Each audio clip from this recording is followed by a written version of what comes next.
everybody. Good morning. Welcome to the last semi-official conference of the school year, residency year. So today is a brief conference. I wanted to remind everybody that coming up we have intern orientation, so if you could pay attention to Dr. Searle's email and sign up for helping out with intern orientation. I think you all remember how fun it was when the seniors showed up to your orientation and were cool and you got to be awed by their knowledge and coolness. So please sign up and help out. After Itamar's presentation, we're going to watch a 40 minute movie about immigration and urgent cares and emergency rooms on the border. And then after that, we'll dismiss early, and there is a optional financial planner brunch where you can go and ask questions of two financial planners about several different topics. They'll give you some presentations, some free food and drinks.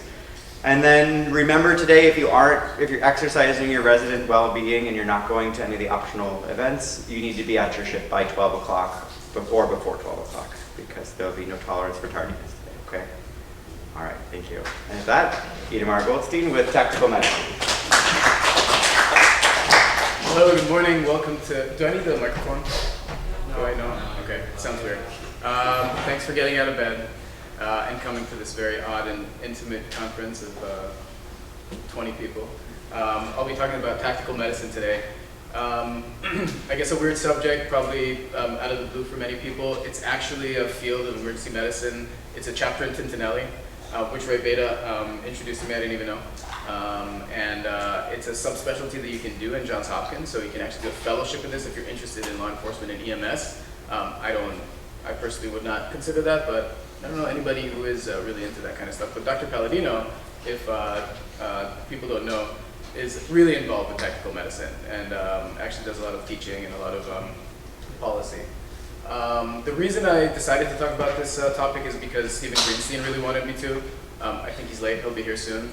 But also because this is where my emergency medicine started.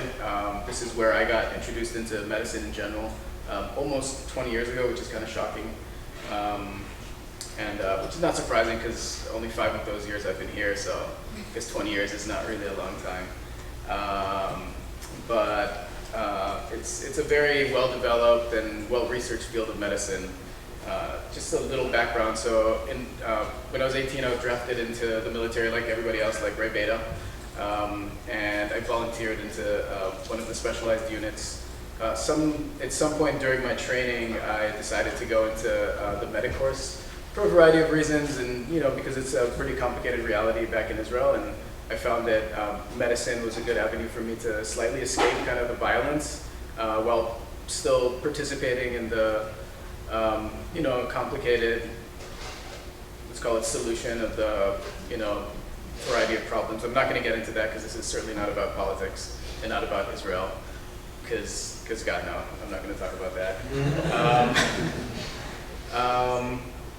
And I just wanted to mention that, in the context of, and Misha, I'm looking at you.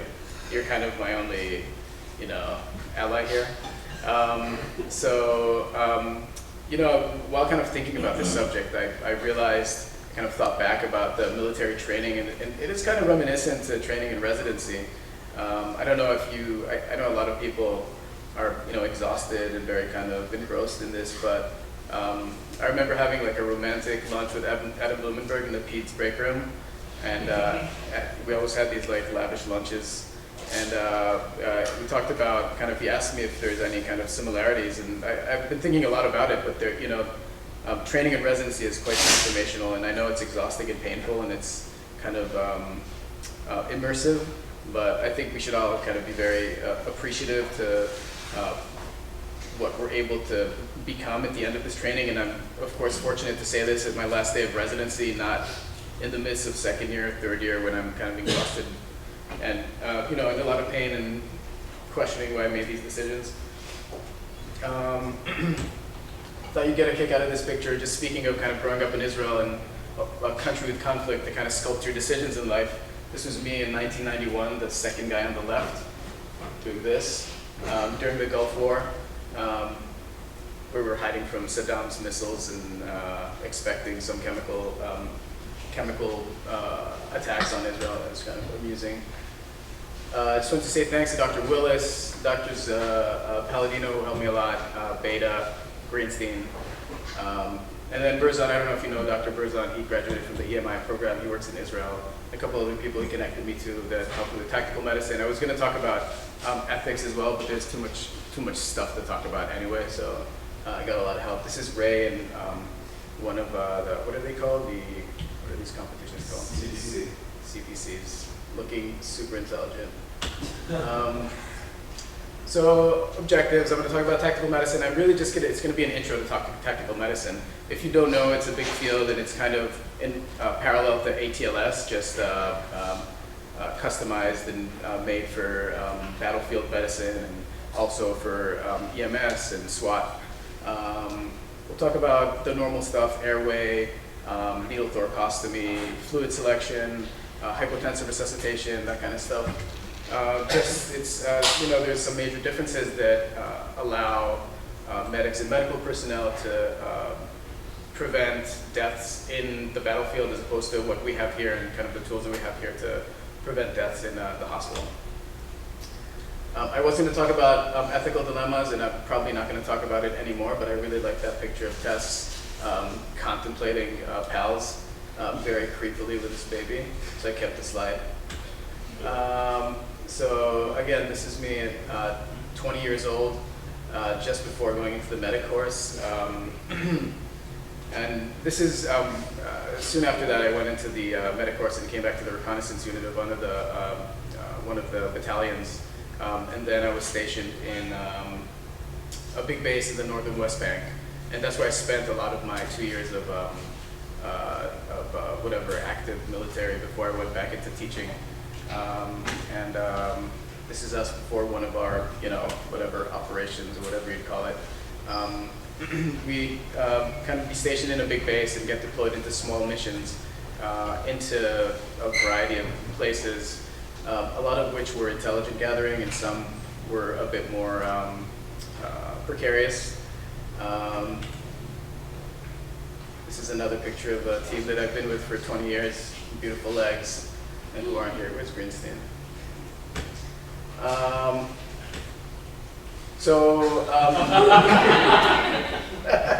Sorry, Teddy.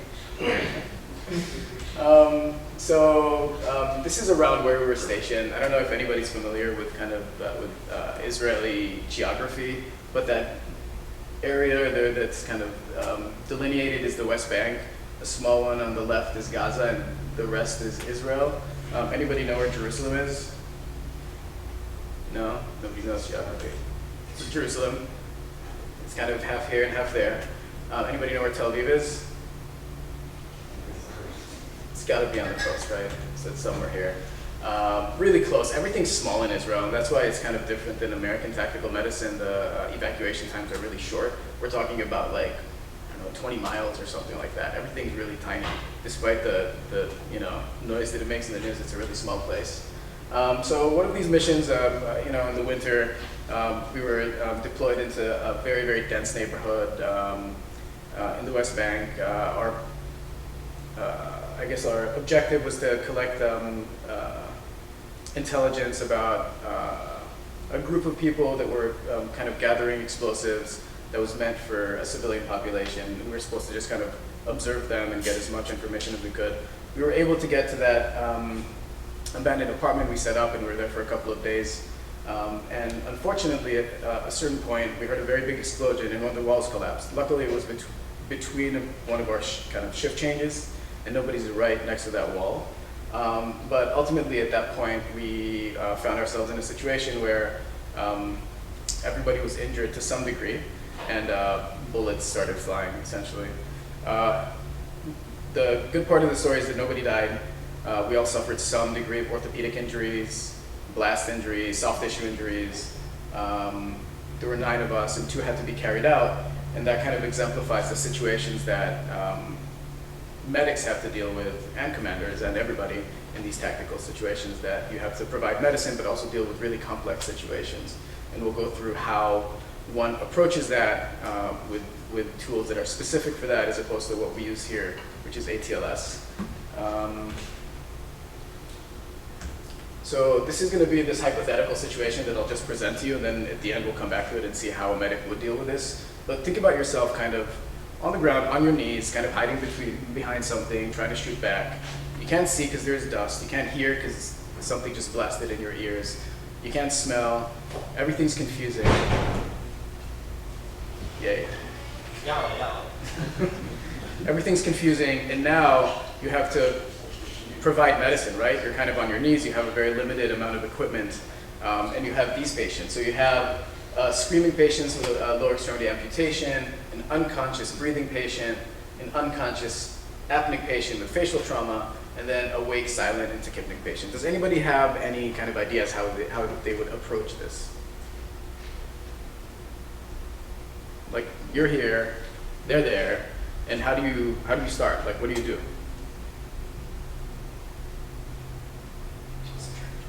You just what? Toss a tourniquet. You toss a tourniquet. That's such a great answer. That is, well, you don't have to toss a tourniquet because everybody has to carry one, but that's one of the only and first solutions that you can actually provide during this part of the care. In this situation, and we'll get into it, there's very limited medical care that you can give, and you have to focus more on tactical issues and less on the medical care. But a tourniquet is essentially the only thing that you can do other than preventing further injury. And then we can talk about triage. Who do you treat first? What kind of treatments do you give them? Do you intubate the apneic patient? Do you put in a chest tube in the tachypnic patient? Do you do that stuff? We'll see. Probably not. So a little bit epidemiology. This amazing paper is kind of a follow-up paper to these landmark papers that created tactical casualty care. Instead of looking at equipment and stuff that you can improve in future care, it looked at a ton of casualties from those 10 years, almost 5,000 deaths. And the amazing part is that they were all transported from the field to this facility in the US, and they had all of this information about the casualties. And what they did is they looked through everything and they created different kind of levels of severity of injury and broke them into different types of injuries. What was the mechanism? Were they possibly preventable or not? And that gave them a lot of tools to revise the protocols that they have. So the type of injuries, as consistent with the story, are mostly explosions. Explosions are complicated injuries. They're penetrating, they're blunt, blast, then gunshot wounds, and then other like car crashes and probably like animal attacks or whatever, I don't know, whatever happens when you're in the field.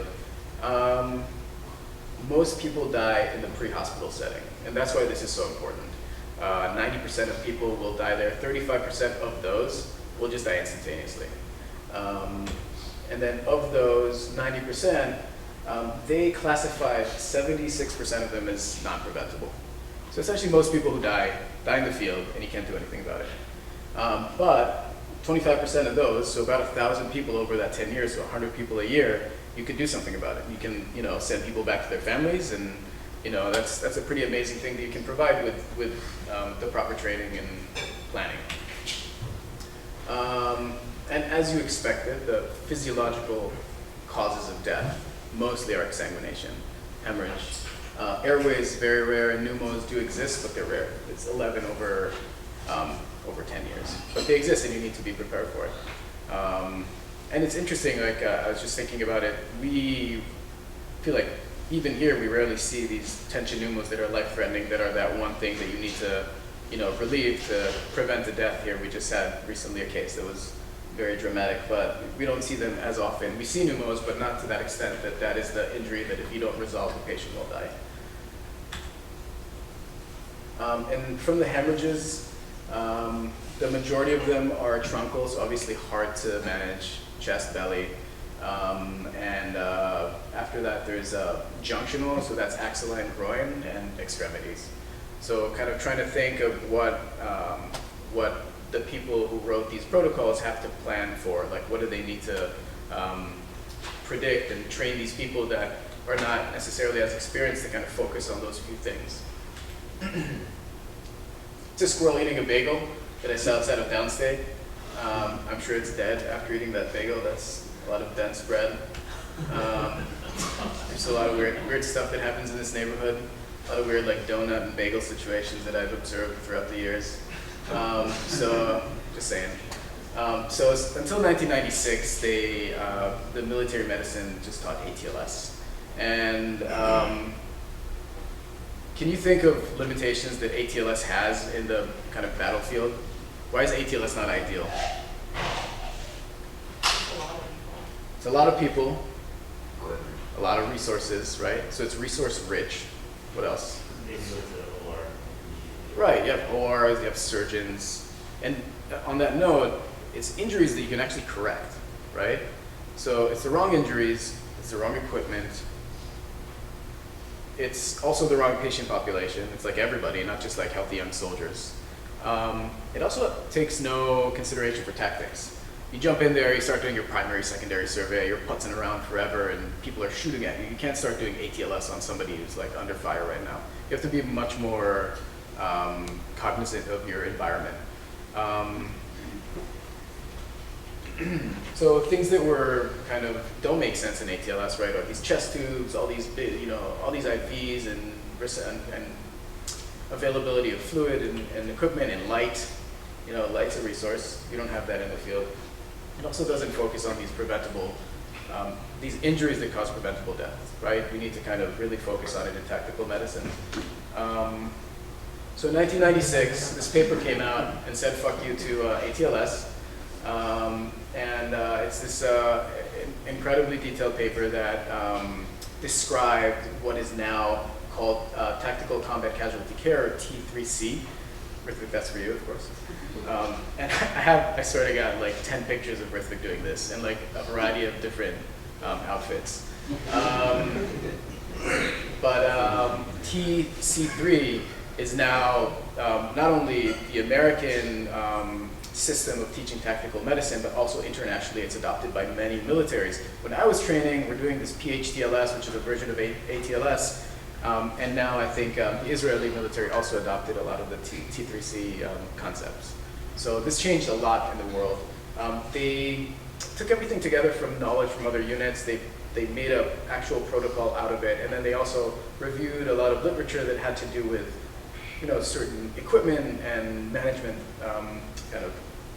parts of the management.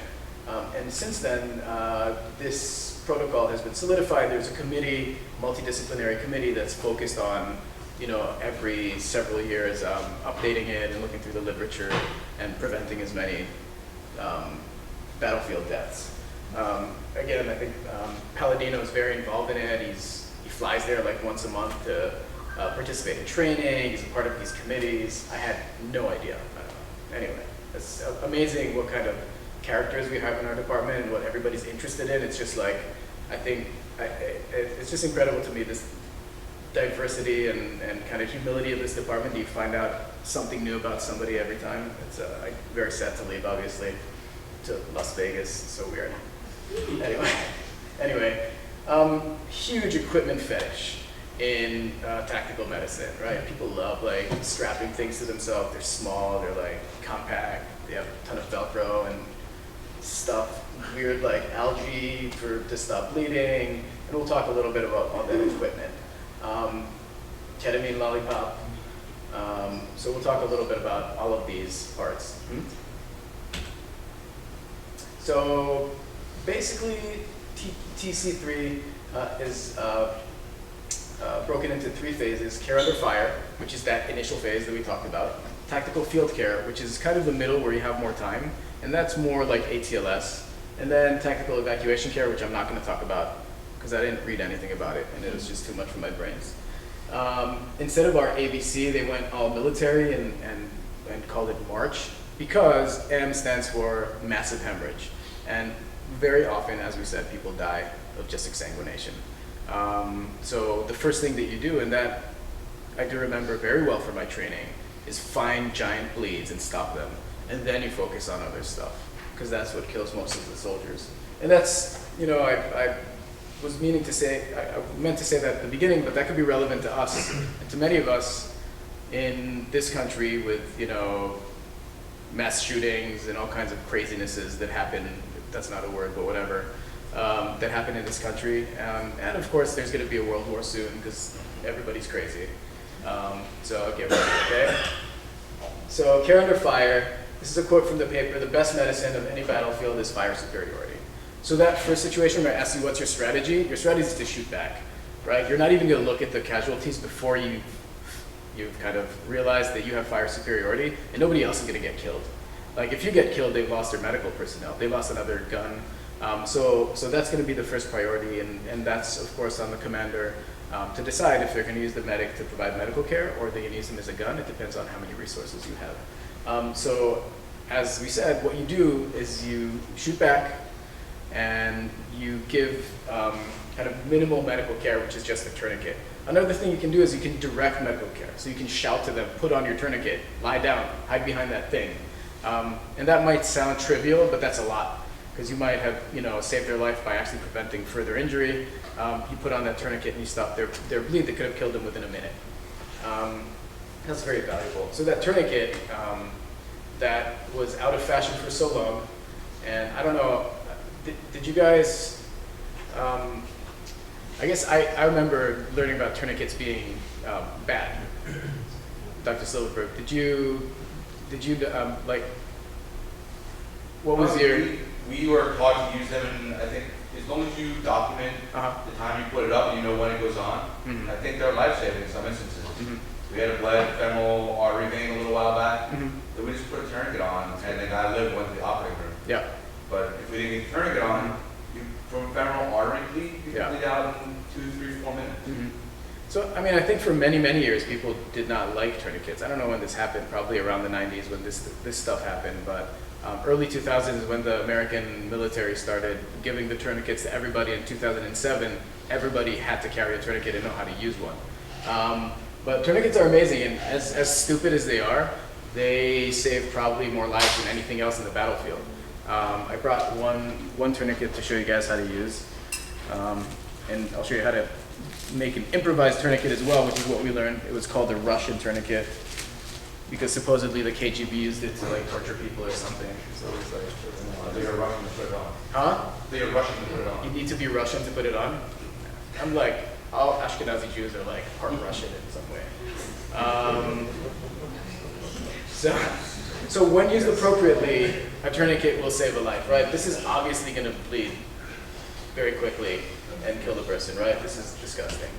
So how do you put on a tourniquet? Who wants their arm or leg volunteer? This will take just a second. Ronald, Teddy, please, yes, sir. So obviously you locate the injury. If you can, you expose the skin. You'd rather put a tourniquet on. I love County. That's so cute. Right? I came prepared. So you expose the skin. You want to put a tourniquet on exposed skin. These tourniquets that are approved by the TC3 are about 2 inches wide. And if you improvise one, you should make them wide. And they have a windlass, I don't know how to say it, windlass system, which lets you obviously put on much more force than you would put otherwise. So you put it on about 2 inches above the injury. Just slide it through. Tighten it. Don't close it all the way. And then tighten. I'm not going to do it all the way. Lock it. Teddy. Nah, you don't need this arm. And then you close it all the way and you write down the time. That's it. So it takes about 30 seconds to put on and you can save a life. Let me show you how to do the improvised one, and I'll just throw this so you can play with it. Thank you. Massive arms, by the way. Oh, massive. yeah, thanks. That worked good. No, obviously. Do you need what? Hey, wait. Oh. So, to improvise, so these are triangular bandages. I recommend if you're ever hiking or somewhere else to carry those. You can make splints out of them, you can make slings out of them, and you can make tourniquets out of them. Pressure dressings, they're great. They look really like World War I-y, but they work great, what can I say? So, similar idea, if you want to make a tourniquet, put it above the injury. First you fold it, tie it tightly, find a stick. If there's no stick, then that sucks. If you're like in the desert, I don't know.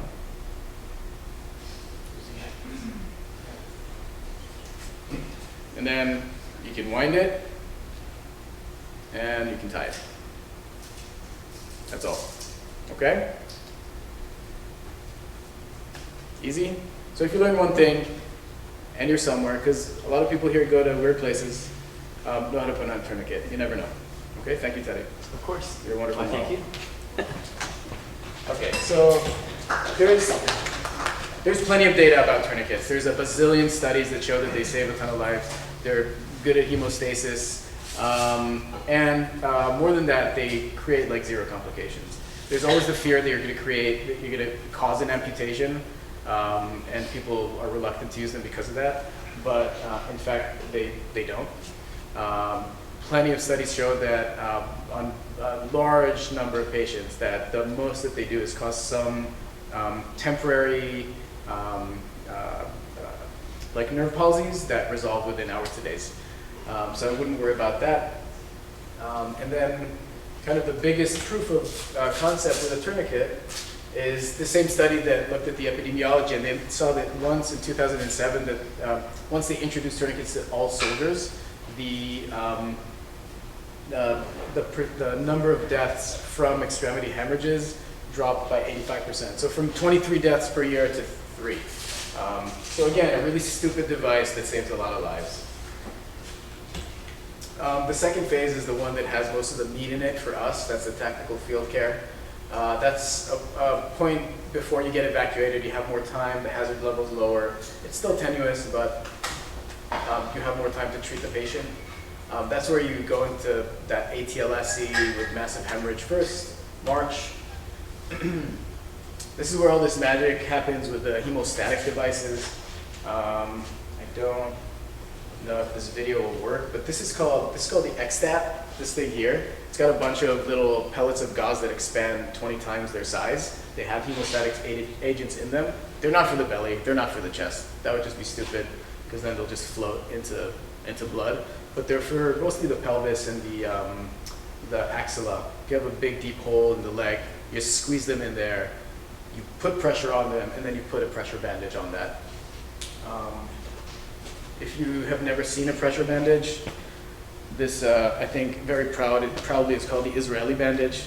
It's a pressure bandage that we all carried in the Army. I think it's standard issue in the American military as well. The nice thing is that when you apply it, you have this thing here, and you can put all of the pressure of the bandage on this piece of plastic over the wound, and they work amazingly well. So that's another thing that one could consider in an austere setting if they want to. Uh-oh. Obviously, they did not teach me how to throw in the Army.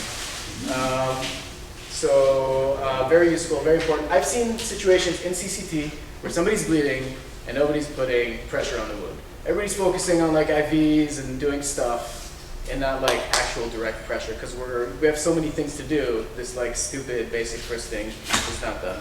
I haven't seen it a lot, but I've seen it. So just kind of remember the basics. This was just in the context of massive hemorrhage, because it was probably like massive diarrhea. And I love that picture. I think it's so poetic, and so Kings County just follow like the yellow brick road. Junctional tourniquets are this amazing thing that's kind of coming into play more and more. They're working on better ones. But what they do is just put pressure on one point on the pelvis or the axilla where you can't really put a tourniquet. And there's one that puts pressure on the abdominal aorta, but that's not being used yet. Okay, Airway. So Airway is an interesting issue with battlefield medicine. When they were using ATLS, there was a huge focus on intubations. And what ended up happening is that medics who were completely inexperienced in intubating would only do maybe some cadavers, some dummies, would go to the field, they'd find a soldier with facial trauma in the dark without using white light and try to intubate them. They'd intubate their esophagus, assume that it's in, and then they'd come home dead. And there's kind of more discrete data about that, because obviously if you publish that, that would be pretty infuriating to families of dead soldiers. But that was the case for many, many, many years. So what they ended up doing is kind of recommending, trying to find the lowest common denominator that most people would be able to achieve. You obviously start with an OPA or NPA. You then use an LMA, and these LMAs don't have any air. They're called I-gel, but there's gel inside the whatever that cuff is, so you can fly in airplanes and in helicopters, and there's no change in pressure. But they pretty much just recommend crikes, which is kind of funny to me. I mean, you think about it, you have somebody, if they don't have any facial trauma, and you're going straight for crike. But it ended up proving itself as being much more achievable for medics who are inexperienced somehow. As somebody who's never done a crike, I'm like, obviously I'm freaked out about it because it seems like much easier to intubate, but apparently it's easier to teach everybody to crike than to teach everybody to intubate without any experience. This thing is called the crike key, which is the recommended TC3. Apparently Palladino was on the study that proved the concept of the crike key. They used some sort of scope that has that same angle to kind of to prove their location, but nevertheless, they say that this thing has both a tracheal hook, a bougie, and a dilator in one thing. So you make your incision, you make your hole, and then you just stick the whole thing in there. You kind of grab the trachea, stick the hole in there, you feel the tracheal rings, and then you take out the dilator. That's what's recommended. There's a couple of studies that show that that works better than just a regular open crike, but they're small studies, and who knows, but that's what they recommend. Does anybody use Kranz anymore? I was just transitioning to respiration. But Kranz is this like educational stuff that you're supposed to give patients, education. This is the one for asthma. I just always found it hilarious how completely like out of context the images that come out of Kranz for our patients. Kids who like grow up in a dirty city with dirty environments have asthma, and they're like, just keep your Pomeranian away, it's just kind of funny. So respiration, needle thoracostomy. So what's the connotation for a needle thoracostomy? It's stupid, right? It doesn't work. It always fails. That's what I've been taught, at least in the hospital, is that needle thoracostomy doesn't really work well. And it's true, for many, many years it failed, and that's because we always used a short needle. I don't know why nobody thought about it, that a short needle wouldn't work as well, but we don't really do needle thoracostomies. Again, back to kind of the low resources of the field and no time and no equipment, obviously a needle thoracostomy is much better than a chest tube if it worked. So I think traditionally what was used for needle thoracostomy was a needle that was about, kind of a length of an IV, maybe a longer IV, and they got lodged in some soft tissue and failed. But they did a couple of really interesting studies. This top table is from a study that where they CAT scanned a bunch of cadavers and they measured the chest thickness of all these dead people. They found that the average chest thickness in a male doesn't exceed pretty much 5 centimeters, and in a female is a little bit thicker than 5 centimeters. And that's in the mid-clavicular line, and the mid-axillary line it's even less. So if you think about it, our needles are just not long enough. And a couple of other studies show that if you just increase it to 4.5 centimeters, which is 3 inches? What's 4? Just under 2. Huh? Just under 2. Under 2? 4.5 centimeters. Oh yeah, that makes sense. Stupid inches. Then the failure rate goes from 60% to 5%. And really what they use now in the American Army is a 3-inch, oh yeah, that makes sense. So a 3-inch needle. Now I know in retrospect that I'm going to say 3 inches, so 4.5 centimeters is not 3 inches. But anyway, 3-inch needle, 14 gauge is recommended for needle thoracostomy, and that has a very high success rate. In the Israeli Army, they use a neonatal chest tube that's 10 French and 8 centimeters long, and that I guess seems to work.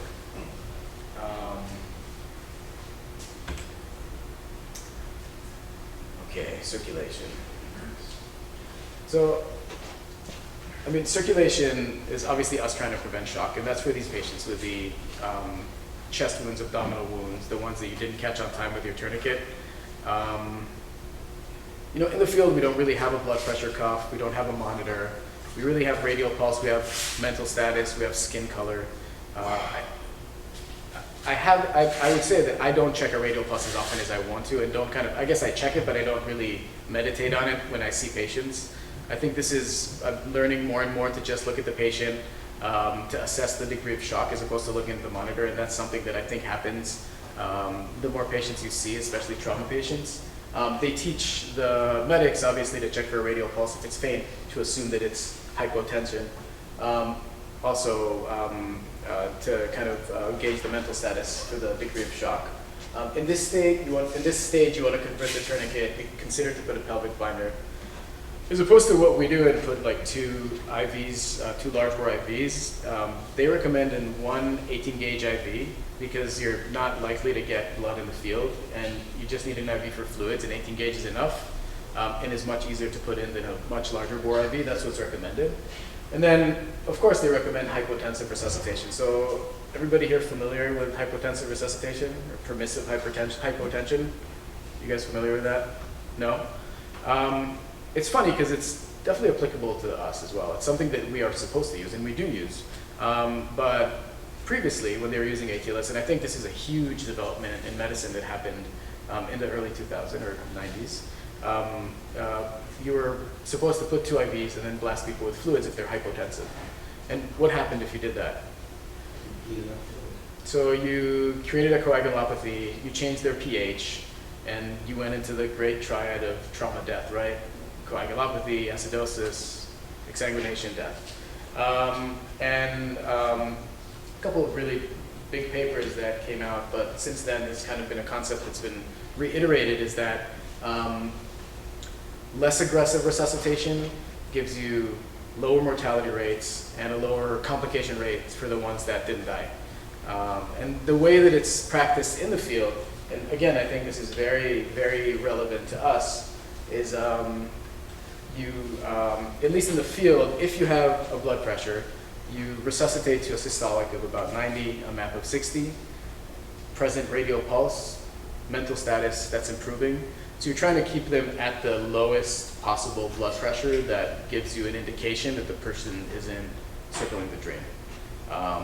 And that allows you to use a minimal amount of fluids. So if you're in CCT and you don't have access to blood, you're not going to go for for a bag of saline if somebody has a blood pressure above 90, if they're kind of mentating okay and not deteriorating really quickly. And that's something I think to keep in mind.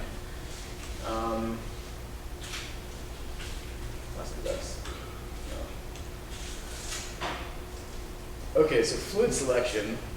Need more. What? That study on the radial pulse. Oh yeah, thank you.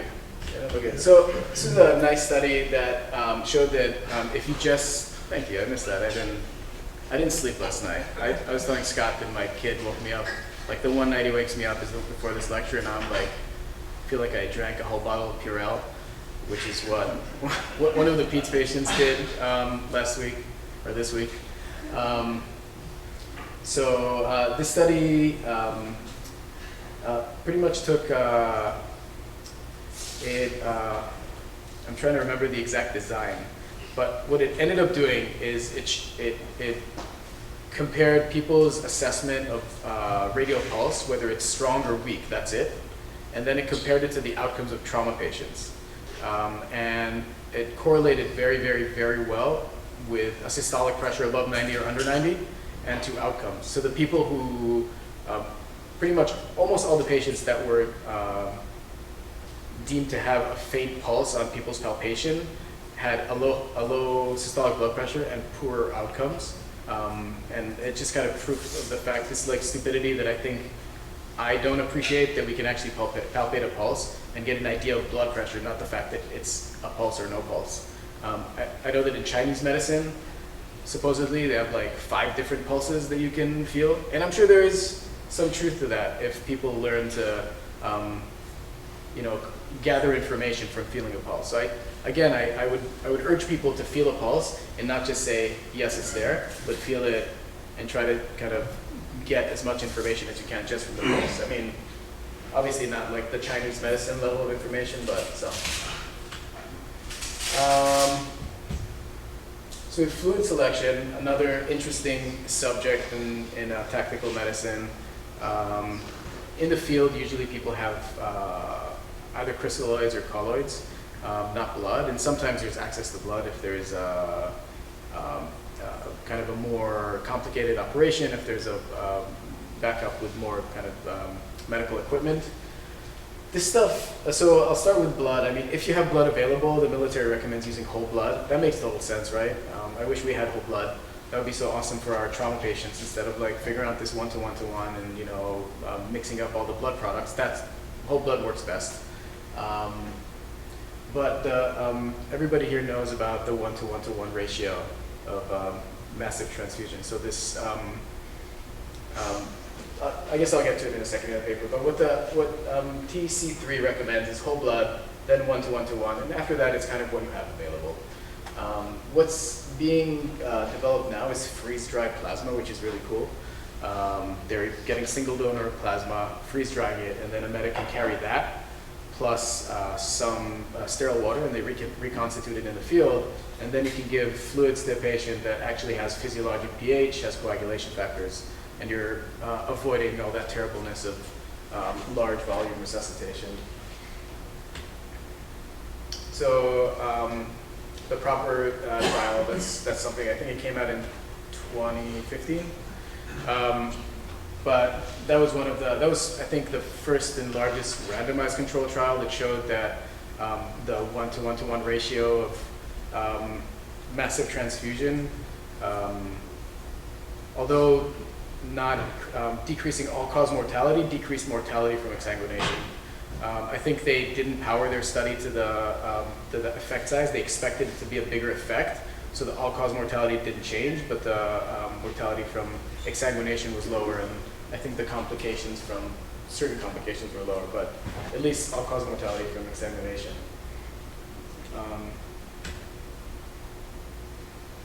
So hypothermia, lastly, that's the H in March. Hypothermia and head trauma are factors that you can control. I brought a hazard blanket that if somebody wants to touch or feel, this is really interesting. It comes in a brick that's like this big, and it not only has the reflective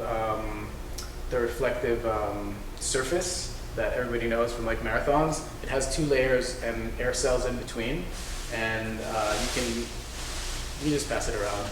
And it actually is, supposedly, I've never tried one, like shockingly warming, despite it being really synthetic and light.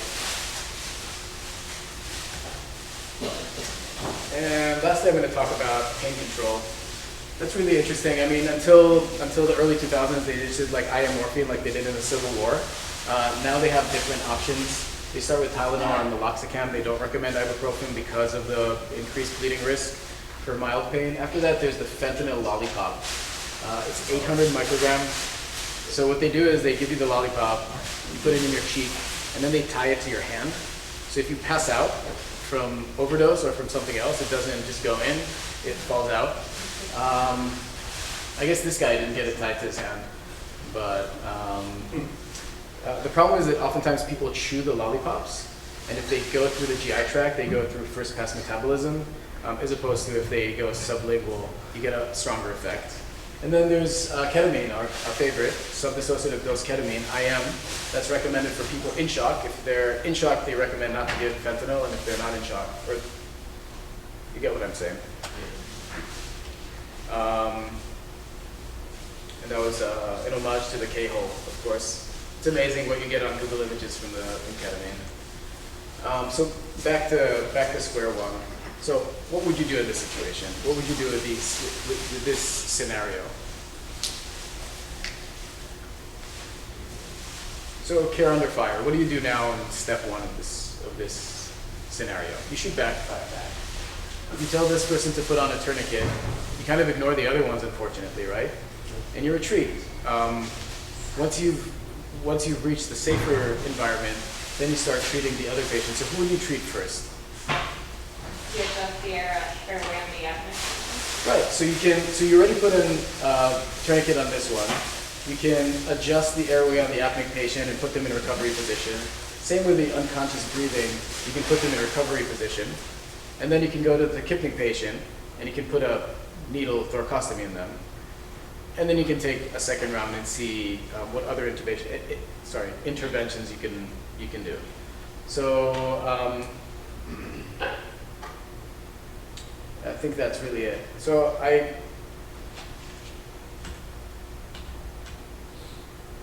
in summary, I know this was a lot of information. I hope that you at least have an idea of what tactical medicine is, how it can affect a lot of people's lives, not only in the military, but also at EMS and in law enforcement. That maybe if you found yourself in a situation, maybe at MCI, maybe abroad, that you'll be able to use some of those concepts for hemostasis or for triage, and that you never, ever, I hope, find yourself in a situation that you're being shot at. It sounds like super cool, but it's awful and really disorienting, and I really hope nobody ever shoots at you, and that you don't shoot at anybody else, please, okay?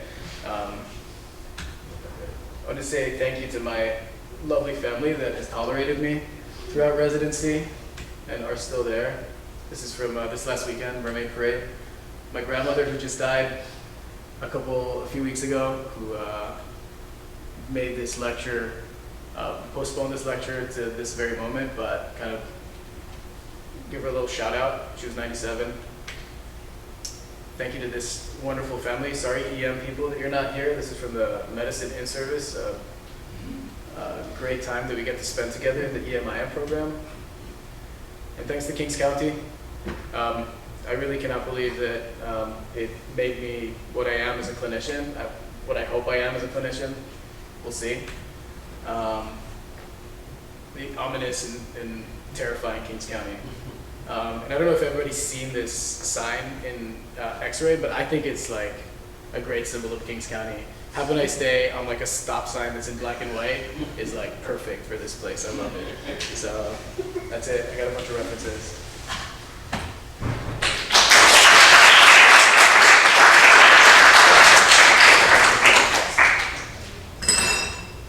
Okay, do you need a break for a few minutes? Get yourself some coffee. Take 5. Here. Ready for me to go? I'm really carry it my back for the rest of my life. It's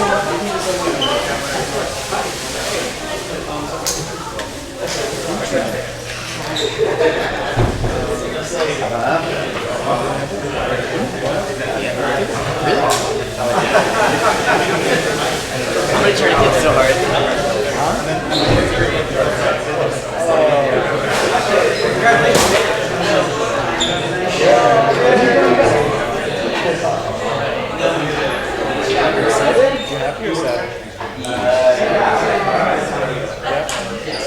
But I'm also allowed Las Vegas. It's kind of like Saudi Arabia. You know, come on. Like, the bottom line. Well, it's like Dubai, right?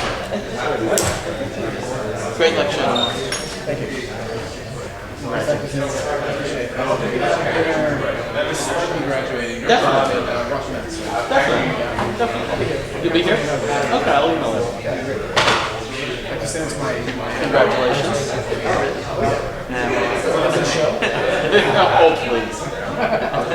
Anyway, congratulations. Congratulations. We'll get together.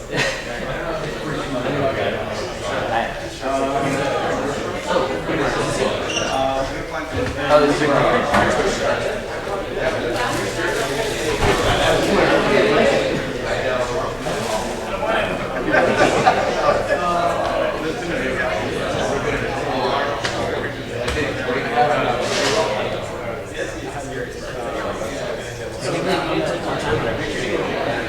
I only get into your thing once. Offended.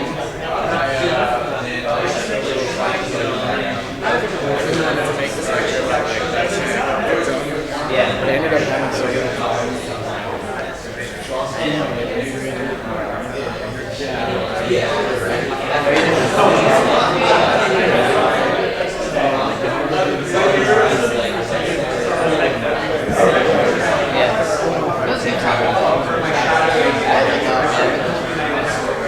I actually thought this is one of the more useful words like stuff to take home. Because it was cool because we don't really see that. Yeah, we don't. It's like a nice blend of like EMS, which is relevant for us, and just seeing like the differences between like what we could be doing and maybe more practical.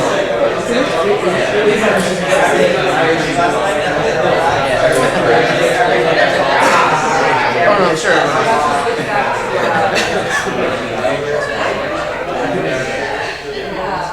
We have the technology.